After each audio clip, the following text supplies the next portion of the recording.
नमस्कार, मी अश्विन बापट. आपण बघताय 10च्या बातम्या बीपी माझावर. बुलेटिनच्या सुरुवातीला बातमी पंतप्रधान मोदींनी काँग्रेससह विरोधकांवर साधलेल्या निशाण्यासंदर्भात.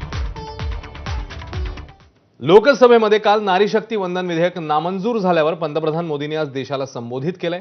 विरोधकांनी विधेयकाची भ्रूणहत्या केली अशा शब्दात मोदींनी विरोधकांवर निशाणा साधलाय. विधेयकाला विरोध करणारे देशाचे गुन्हेगार आहेत. सुधारणांना विरोध करून काँग्रेसने देशाचं कायमच नुकसान केलंय अशी जोरदार टीका मोदींनी केली आहे. तर देशासमोर असलेल्या सर्व मोठ्या समस्या काँग्रेसमुळेच आहेत असंही मोदी म्हणाले.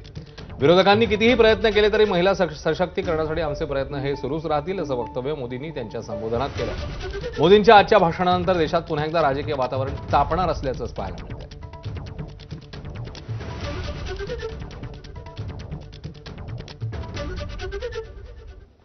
तर मोदी नेमकं काय म्हणाले आहेत बघूया.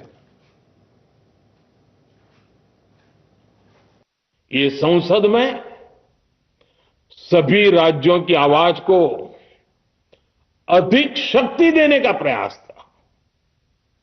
राज्य छोटा हो, राज्य बड़ा हो, राज्य की आबादी कम हो या राज्य की आबादी ज्यादा हो, सबकी समान अनुपात में शक्ति बढ़ाने की कोशिश थी. लेकिन इस ईमानदार प्रयास की कांग्रेस और उसके सहयोगियों ने सदन में पूरे देश के सामने भ्रूण हत्या कर दी है. भ्रूण हत्या कर दी है. ये Congress, TMC, Samajwadi party, DMK जैसे दल इस भ्रूण हत्या के गुनहगार हैं. ये देश के संविधान के अपराधी हैं. ये देश की नारी शक्ति के अपराधी हैं. महिला आरक्षण विरोध करके जो पाप विपक्ष ने किया है,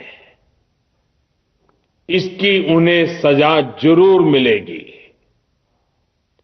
इन दलों ने संविधान निर्माताओं की भावनाओं का भी अपमान किया है और जनता द्वारा इसकी सजा से भी वो बच नहीं पाएंगे.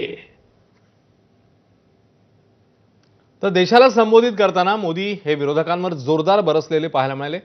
काँग्रेसवर त्यांनी निशाणा साधलेला आहे. काँग्रेसवर टीका करताना त्यांनी कोणकोणते मुद्दे मांडलेले आहेत जाणून घेऊया. कांग्रेस